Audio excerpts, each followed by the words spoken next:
Tadi Pak Wamen bilang rame, lebih rame dari biasanya. Berarti ada pertanyaan-pertanyaan yang agak seru nih yang disiapin teman-teman ya. Oke, kita mulai aja. Assalamualaikum warahmatullahi wabarakatuh. Selamat pagi, salam sejahtera untuk kita semua. Rekan-rekan media yang saya hormati, pada kesempatan pagi hari ini kami akan menyampaikan realisasi APBN kita, kinerja dan fakta sampai dengan akhir Januari 2026. Sebagai bentuk transparansi dan akuntabilitas pengelolaan keuangan negara di tengah tahun yang penuh dinamika dan tantangan global. Paparan akan saya awali dengan perkembangan ekonomi terkini, baik global maupun domestik. Kemudian Pak Wamen akan melanjutkan dengan penyampaian realisasi pendapatan negara, belanja negara, dan nanti Pak Wamen, Yuda lu ya? Gue ini Yuda lu. Kayak nama anak gue ya, baru ingat gue. Oh iya betul ya. Akan menyampaikan tentang pembiayaan. Setelah itu pada akhir, saya akan menutup dengan beberapa kesimpulan utama. Kita bisa mulai dengan yang pertama mungkin. Ini mungkin teman-teman udah bosan ya, kalau kita lihat kondisi global. Tapi nggak apa-apa, ini ada yang bagus nih. Kan teman-teman banyak yang ledekin, oh Indonesia jelek gitu. Termasuk waktu yang kemarin tuh. Yang dia bilang anaknya jangan warga negara Indonesia. Mungkin 20 tahun lagi dia akan nyesel, karena 20 tahun lagi kita akan bagus banget. Ya. Di tengah gejolak global yang kompleks, kinerja ekonomi sepanjang 2025 tetap resilient. Perkembangan terbaru menunjukkan Mahkamah Agung AS membatalkan tarif resiprokal Presiden Trump. Pasar juga mencermati isu independensi The Fed pasca nominasi Kevin Warsh.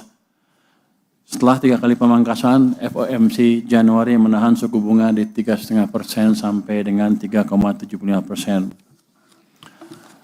Selain dinamika dari AS, ekonomi global juga dibayangi oleh tantangan perlambatan pertumbuhan di Tiongkok akibat lemahnya konsumsi domestik di negara tersebut.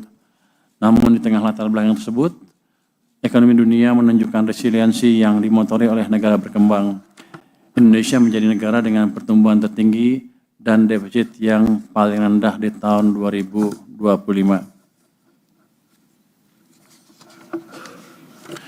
Capaian ini semakin bermakna karena kita berhasil menjaga rasio defisit dan rasio utang pada level yang jauh lebih aman dan terkendali dibandingkan dengan banyak negara peers kita. Pemerintah akan terus memantau risiko global ini untuk memastikan momentum pertumbuhan domestik tetap terjaga di tahun 2026. Kalau kita lihat gambar depan, pertumbuhan ekonomi kita 5,11%, di bawah Vietnam maupun Malaysia. Tapi kalau kita lihat defisitnya berapa, kita 2,9% dari PDB, Vietnam 3,6% dari PDB, Malaysia tuh 6,41% PDB. Jadi dia bayar pertumbuhan itu dengan ongkos yang besar sekali dibanding kita. Kalau Anda bandingkan dengan standar internasional tentang kehati-hatian fiskal, kelihatan sekali Vietnam dan Malaysia sudah melanggar di atas 3% dua-duanya. Pak Purbaya, bagaimana tanggapan soal Auni LPDP yang bangga anak WNA dan bagaimana update pemanggilan suami dia yang saat ini masih dia masih kuliah, udah lulus kan? Udah lulus kan suaminya? Oh masih ini. Jadi kalau saya nggak tahu nih, saya baca ininya. Pada saatnya begini, itu seperti itu hal yang kami sesalkan. Jadi kami akan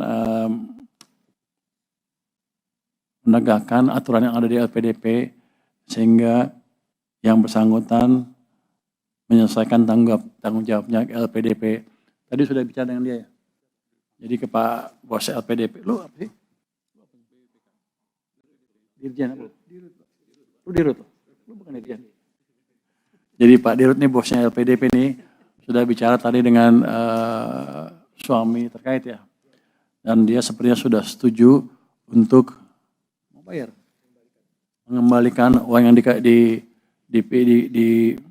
oleh LPDP. Berapa tuh? Berapa miliar? Bunganya itu enggak?